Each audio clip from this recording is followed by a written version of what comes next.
జగన్ పిలుపు మేరకు youth YCP నేతలు శ్రేణుల్లో రోడ్లపైకి వచ్చి ప్రజలను వెన్నుపోటు పొడిచారు. నిస్సందేహంగా ఈ కార్యక్రమం విజయవంతం అయింది.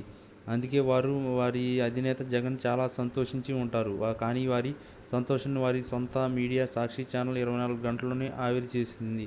కానీ సొంత జర్నలిస్ట్ కొమ్మినేని శ్రీనివాసరావు మరో వైసీపీ జర్నలిస్ట్ కృష్ణమరాజుతో చేసిన ఇంటర్వ్యూలో అమరావతి వేశ్యలకు రాజధాని అని చెప్పడంతో ఒక్కసారిగా వైసీపీ పరిస్థితి తారుమారు అయింది. అంతవరకు వెన్నుపోటుతో ఉత్సాహంగా ఉన్న వైసీపీ నేతలు ఇప్పుడు ప్రజలకు మొహం చూపించలేని పరిస్థితి ఏర్పడింది.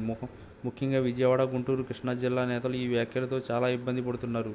తమకు సాక్షి వెన్నుపోటు పొడిచింది కదా అని వైసీపీ నేతలు బాధపడుతున్నారు. మరోపక్క రాజధాని రైతులు, మహిళా రైతులు సాక్షి మీడియా కొమ్మినేని శ్రీనివాసరావు, కృష్ణమరాజులపై తుళ్లూరు పోలీస్ స్టేషన్లో ఫిర్యాదు చేయడంతో పోలీసులు కేసులు నమోదు చేశారు. కానీ చేసిన తప్పు ఒప్పుకుంటే అది వైసీపీ ఎందుకవుతుంది కనుక దీనిపై కూడా విజయవాడకు చెందిన వైసీపీ నేత పోతినేని వెంకట మహేష్ రంగంలోకి దిగి సాక్షి న్యూస్ ఛానల్లో ఎవరో జర్నలిస్ట్ వచ్చి ఏదో మాట్లాడితే దానికి మా పార్టీకి సంబంధం ఏంటి, అసలు తాను ఎవరు, అతను ఎవరు, మొన్న మా పార్టీ నిర్వహించిన వెన్నుపోటు నిరసన కార్యక్రమాలు విజయవంతం అవడంతో అసూయతో రగిలిపోతున్న టీడీపీ నేతలు